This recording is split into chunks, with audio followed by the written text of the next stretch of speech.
All right, we are live again. Hi, Yvette. Hi. We missed you. It's been a while since you've been here. Well, a couple weeks. Not that long. Yeah, a couple weeks. That's forever in internet world. Oh. All right. I love that new box. Yeah, it's the new. Looks like, you know what? It looks like you can like color in it. Yeah, if you give it to my kids, they'll color in it for sure. All right. There's a fly here. It's driving me crazy. I'll get a pair of chopsticks. Oh, It's a little crooked? crooked. Yep. Alright. There you go. Also drive me crazy. Makes a lot of people crazy. A little more straight. Yeah. Yeah. Okay. Alright, guys. Hello, world. How are you? Nice to see you. You guys back for our live stream, and guess what our topic is about? Blocking. I can't believe we did the same dorky thing. Yes, and not blocking for pattern, but blocking for sparring. Yes, he was ready. Yeah, so blocking. Super important, especially in today's Taekwondo. Blocking, I mean, from old school, like what do you remember from old school blocking? That's about forms, like, you know, well, I don't think that's allowed anymore. And this way, I remember this way.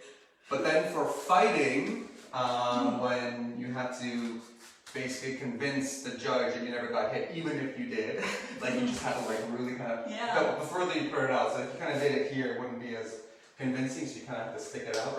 And today's like, if you put it out like this, you'll still get scored even though you make a big deal out of it, you know? I remember back in the day when you knew you got scored on, but you'd be like, yeah, you're still kind of like,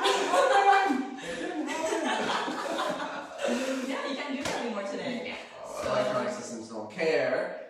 So we're going to be talking about that, how to block for electronic systems, both the current electronic systems and then how that is different using 2020 Armor, which will be in the future anyways, which is actually, I think, a better way of blocking in general, because again, the whole point of blocking, both, in old school you have to kind of show it, but the point is you're not supposed to try to let the leg hit your body, right? If that's, because the leg is more deadly, if you have a full impact to the body. So that's what we'll try to cover. We'll cover part of that as well. So we'll talk about that, which I'm really excited about, because it's a different way altogether, right? Because you have to protect yourself from the electronics, but also be effective in not getting hit. It's kind of cool. Yeah, I mean, like in the systems today, like sometimes there are glitches. You know, sometimes you know you got hit, but maybe you got hit like too fast or like stayed on too long and then it didn't show up. But you yourself know that it hit. Right. But with 2020 Armor, if you do get hit, it will show you. Yeah. And also, so then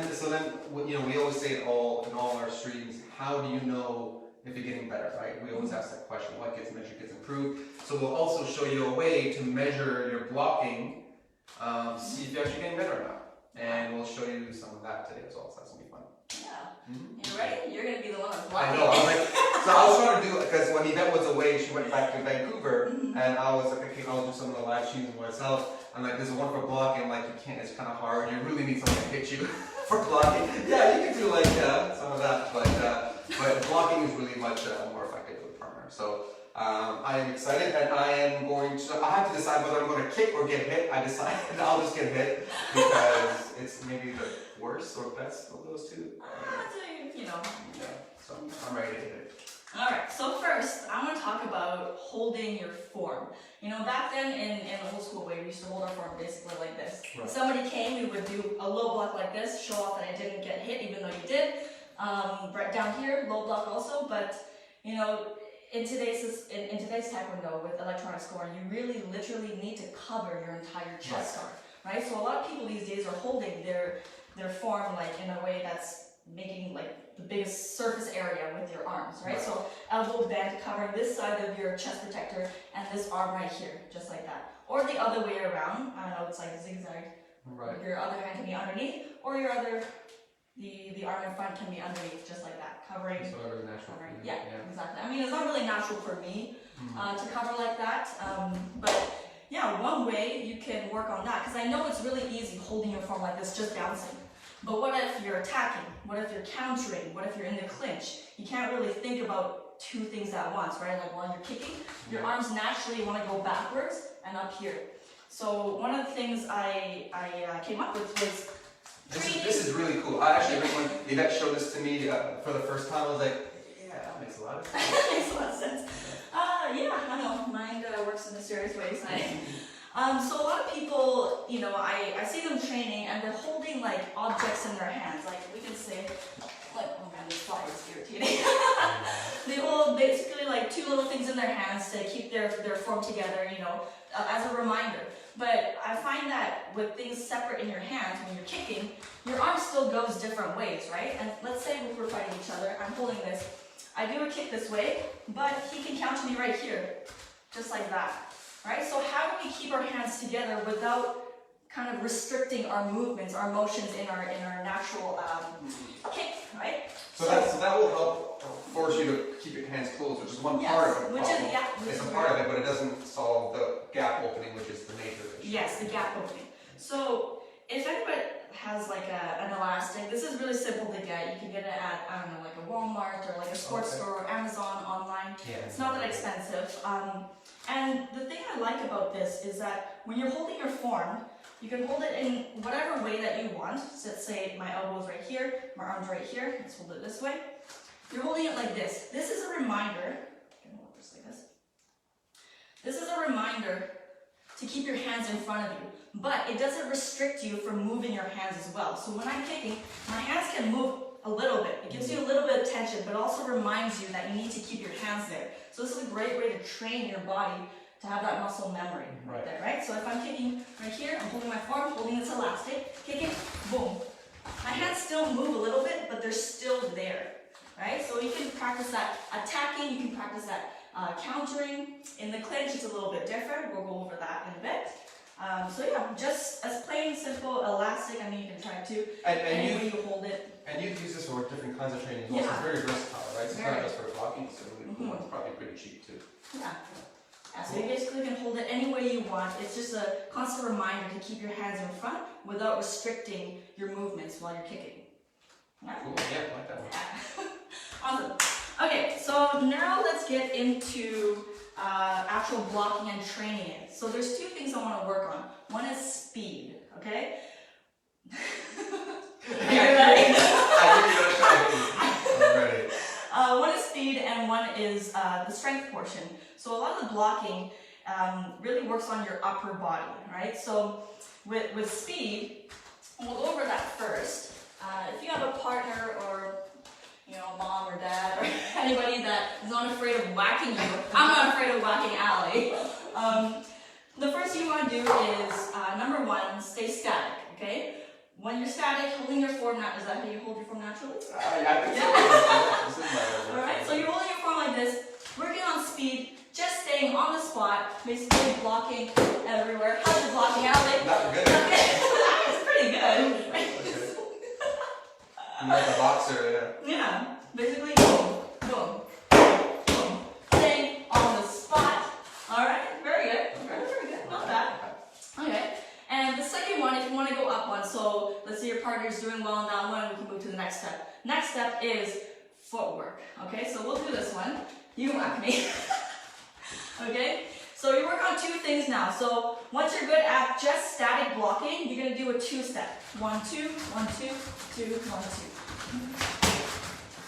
You can go faster than that.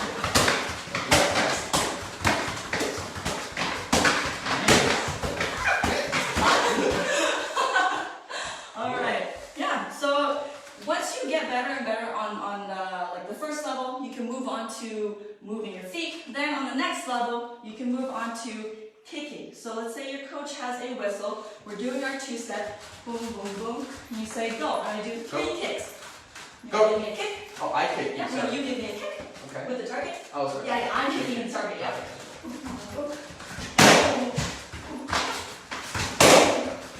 And then you say switch. Switch. And then you start hitting me.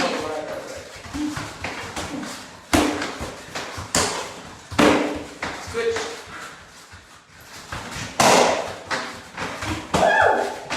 Switch.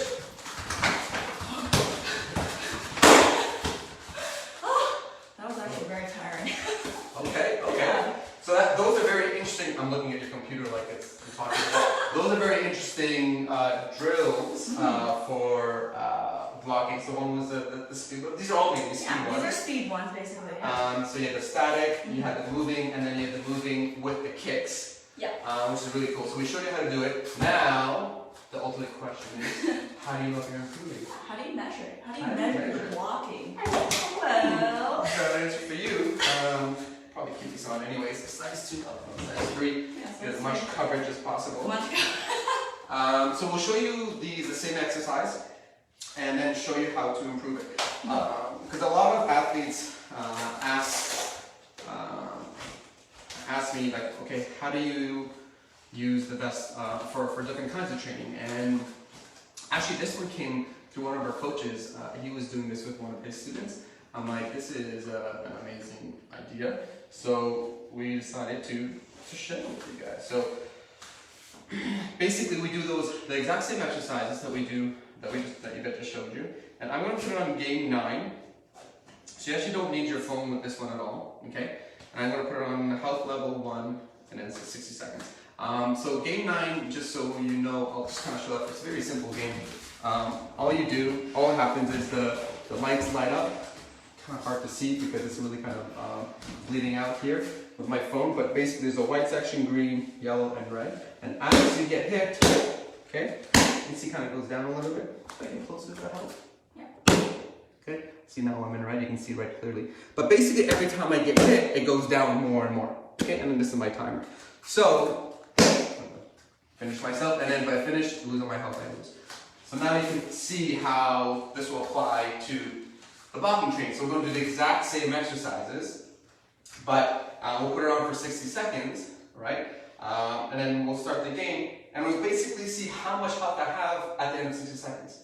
I could lose all of it, which means, you know, I need to do better. Or I can see maybe at, the first couple times I get to 60 seconds and I just get down to a red. I'm like, okay, I made it, but I could do better. And then as I get better, the goal is to block as much as I can so that we don't lose all our health. So. Does anybody want to make any bets first? Yeah, okay. So you can do it with kicking, or if you're the coach, you can do it with this. So I'm just going to let you hit me. Oh, okay. I'm just going to go ahead and hit me once. Okay. Okay, so she could tuck off a little bit. Might be hard to see there, but I'm going to try to block. See, not so bad. I'm going to now block and kind of hit me with the heart, and I saw one light go off. Okay, so we can do the same exercise. So on this one, I'm doing static, right? Yeah, the static exercise. Okay. Ready? Yeah. Well, that was awesome.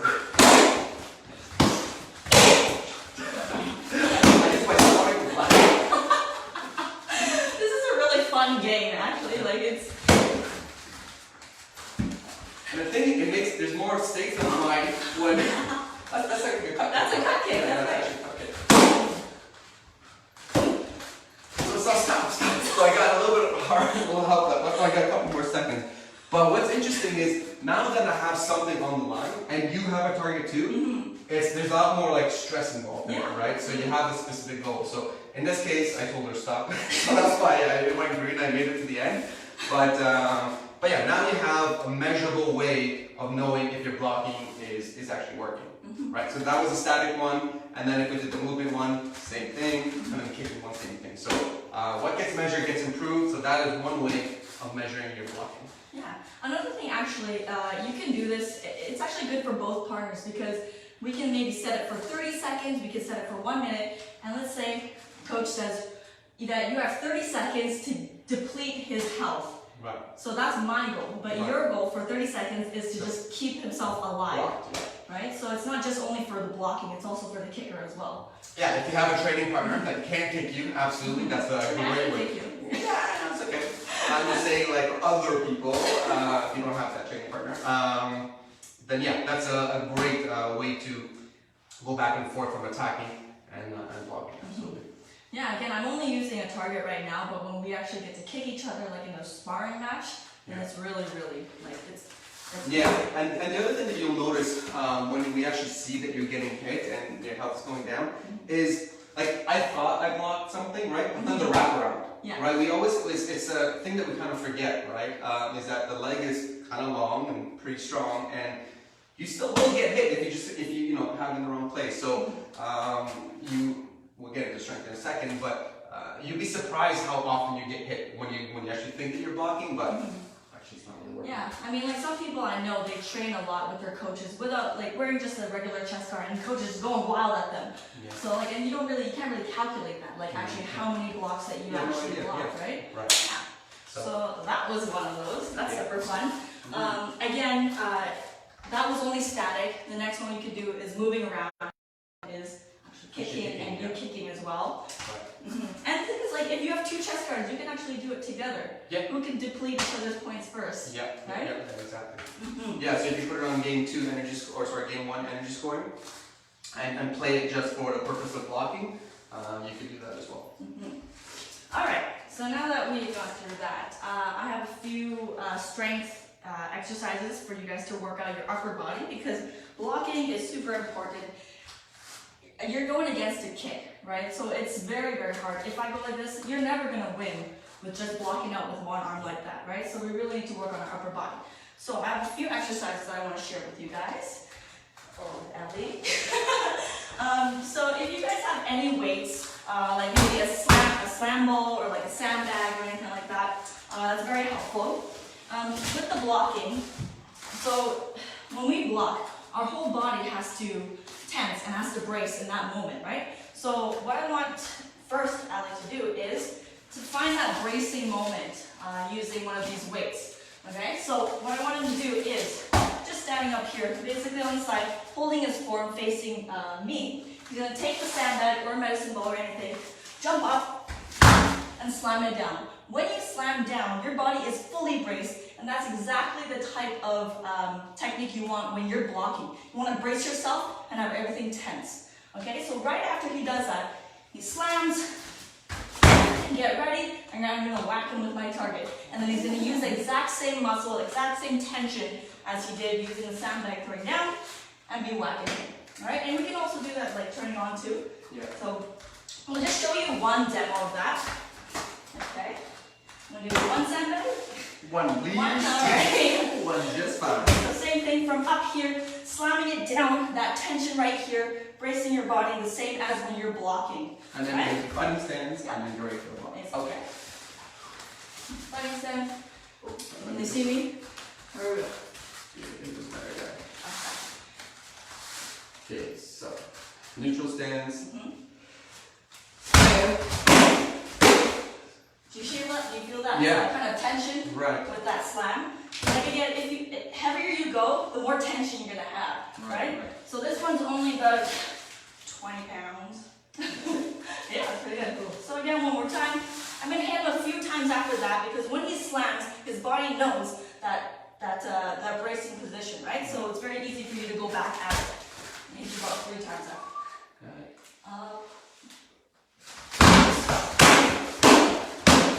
Very good. Nice. Alright. Block it off, by the way. Block it off. You did. You did block it off. Oh, that thing is on. Did block it off. So I would recommend actually putting it on level 1 for the health setting, because that will be the least forgiving, in the sense that a lot of the small hits will get through. And that's kind of what you want. You want yourself to not let anything get through. And level 1 will be, again, the least forgiving per hit. So this is on level 1 for me right now. Oh, it's on infinite time? And then infinite time. So, I mean, you can choose to put a timer on it, right? Or you can say, look, until your health depletes. But just because we're showing you multiple things, I just put on infinite time. Alright, so that was a fighting position when you're actually attacking or countering. So now, the question is, what do you do? How do you practice your blocking when you're in the clinch? Alright, so when you're in the clinch, so I'll be the person blocking, I'm just going to show you, okay? So when we're in the clinch like this, our body is open here, side, front. So what do we usually do? We don't go like this. We don't this arm doesn't, it's ineffective, it won't work anymore. So what we have to do is basically what boxers do. They crunch, they're doing these crunches, right? So from here, if he tries to kick me, we're crunching. Basically, that same kind of tension when you were doing the sandbag throw down, boom, that brace right there. When we're in the clinch, boom, that kind of bracing right there, right? So you want to get that same kind of tension. What do we do? I have a movement called These are called wood choppers, okay? So we're gonna be on a kneeling position. You want that braced position, right? So what you do is hold a heavy weight. It doesn't have to be sandbag, it can be like a weight, let's say a dumbbell or anything, like a plastic ball like this. So wood choppers. You go from one side, up, rotate, and you swing all the way down, basically like chopping wood. Boom, up, boom. So you get that kind of tension when you're rotating that way, right? So with Ali, we can integrate that into the 2020 armor chest guard. So you go on your knees, Ali. So holding that weight, right from here, so you're going up, rotating, and you're slamming down on the floor. Boom. Yeah, you can slam it, that's fine with me. Okay. Slam. Just to get that kind of rotation and tension. Am I going to get hit at some point? You will, but you can just show that this is a good exercise for getting that rotation and that tension. Opposite side, slamming down. Very good.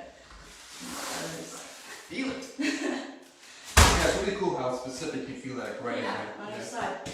And after that, I mean, you can do it also standing. If you're doing rotation, standing it down. I find it a little better when, if you want to work that only upper body, because you're isolating focus that. in there, yeah. Exactly. So again, you can do it when you're standing, rotate, slam down, and then I will hit it again. Let's do that. So you're doing that clinching.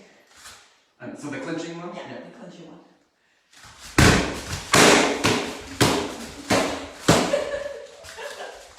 Whoa. Whoa. Oh, awesome. Awesome. That's right. Clinch is a little tricky. Right? Cool. Woo, I'm sweating. I feel like I'm training him. I guess also probably to keep it more realistic, wear your arm guards. Yes, wear your arm guards, yeah. Yeah, because I can do a little bit extra padding and getting used to that distance also probably is something you want to be able to get comfortable with. Yeah, so those are the few exercises that I have for you guys to work on for your blocking. Static moving, yeah, and then like kicking, sparring. Yeah. Yeah. Again, we'll have these notes for you guys after this class. We usually write down the notes for you guys. Was that all of them? Yeah. Cool. So yeah, so just to review, we did the two ways of improving your blocking. One was speed, one was power.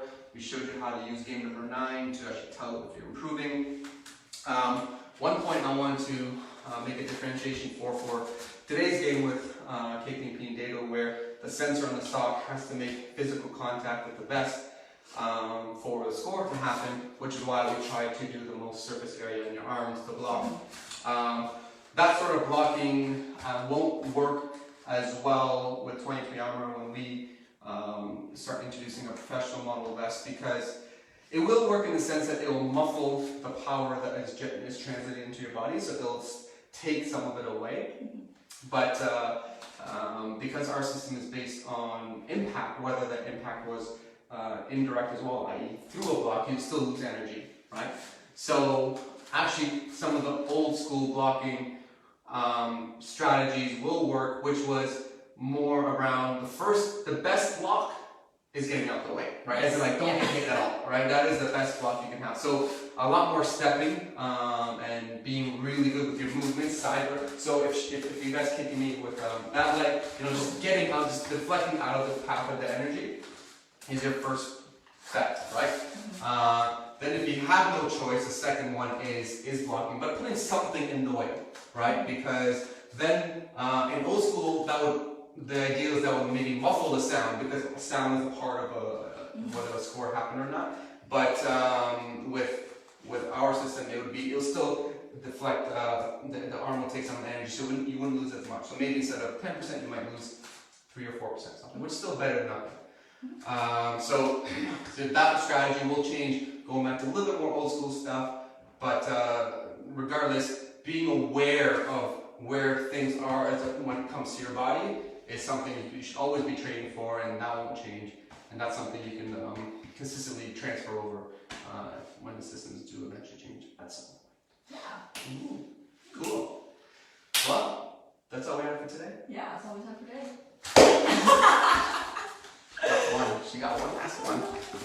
See you guys. Bye.